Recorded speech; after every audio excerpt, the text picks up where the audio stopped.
राधे राधे दोस्तों। आज हम श्रीमद् भगवत गीता के अध्याय 1 के श्लोक 3 को बहुत ही सरल भाषा में समझेंगे। यह केवल युद्ध का वर्णन नहीं करता, बल्कि दुर्योधन के मन के डर, ईर्ष्या और चालाकी को उजागर करता है। यहाँ से हमें यह भी समझ आता है कि अधर्म का मन कैसा होता है। हम श्लोक पढ़ते हैं।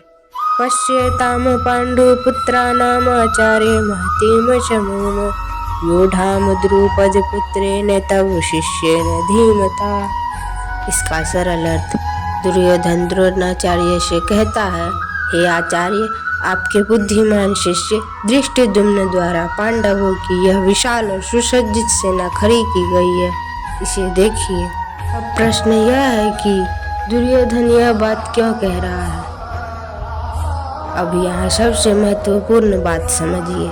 दुर्योधन युद्ध से डरा हुआ है, लेकिन डर को सीधे नहीं दिखाना चाहता है, इसलिए वह चालाकी से भरे शब्दों का प्रयोग कर रहा है।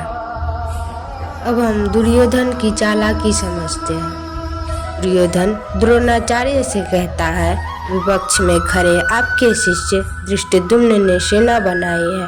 यह कहकर दुर्योधन जताना चाहता है कि आपने ही हमारे शत्रु को युद्ध विद्या सिखाई है। आपकी शिक्षा से ही पांडव मजबूत हुए हैं, इसलिए अब आप पूरी निष्ठा से हमारे पक्ष में खड़े रहिए। यह कहकर वह द्रोणाचार्य के मन में अपराध बोध पैदा करना चाहता है। अब प्रश्न यह भी उठता है कि दुर्योधन ने धृष्टद्युम्न का ही उल्लेख क्यों किया। यहाँ धृष्टद्युम्न का उल्लेख इसलिए किया गया क्योंकि धृष्टद्युम्न द्रोणाचार्य का शिष्य है और धृष्टद्युम्न ही द्रोणाचार्य का वध भी करेगा। दुर्योधन यह बात जानता है, इसलिए जानबूझकर बार बार उसका नाम लेता है। इन सभी बातों से दुर्योधन का डर साफ दिखता है। अगर दुर्योधन निडर होता तो वह पांडवों की सेना गिनाता नहीं, बार बार महती चमूम अर्थात विशाल सेना नहीं कहता। जो व्यक्ति शत्रु की ताकत बार बार गिनाता है, वह अंदर से कमजोर होता है।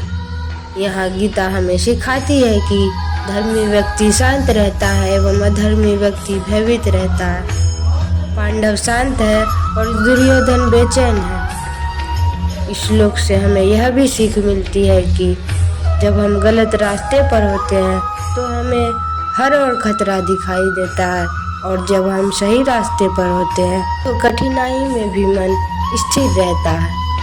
गीता हमें युद्ध नहीं बल्कि जीवन को जीतने की कला सिखाती है। अगर आपको यह व्याख्या पसंद आई हो तो वीडियो को लाइक करें, हमारे चैनल को सब्सक्राइब करें और कमेंट में राधे राधे जरूर लिखें।